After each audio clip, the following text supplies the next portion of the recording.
The problem with private guardians ad litem, Part 3 of 3.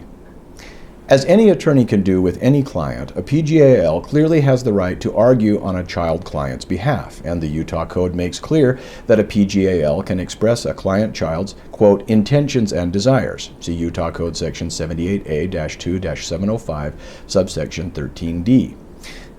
Here is how I analyze the argument that PGALs state what they allege to be a client child's intentions and/or desires.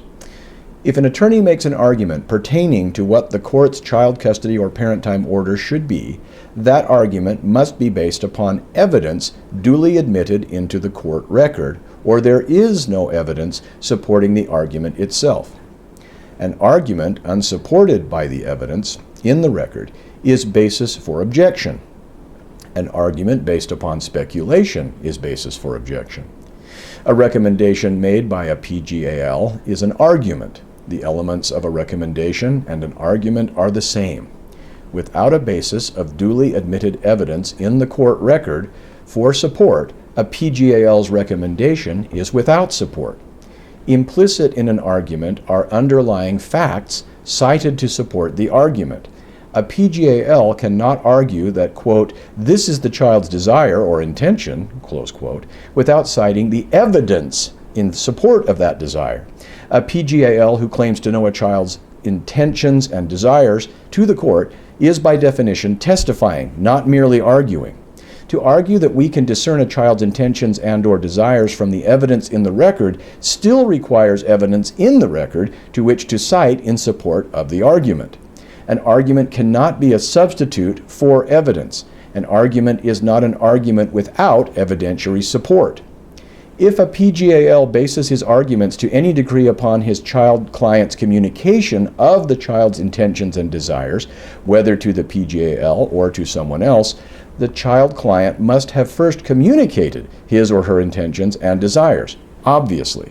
If a PGAL then reports to the court that those attorney-client communications on the subject of the client's intentions and desires, then that is still either 1, hearsay or inferential hearsay, or 2, the witness's proffered testimony that entitles a party to cross-examine the witness at the very least. If a PGAL claims to have discerned a client's intentions and desires without having received express communication from the client as to the client's intentions and desires, such as, for example, not conversing or corresponding in writing with the child, but instead monitoring the child's communications with other people or observing the child's behavior. Even then, the PGAL would be acting as a witness.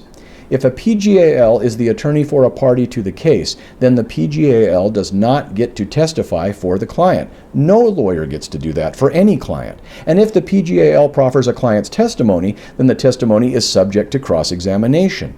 A PGAL cannot argue what my client wants without there being some evidence that what the PGAL asserted that the client wants is in fact what the client wants.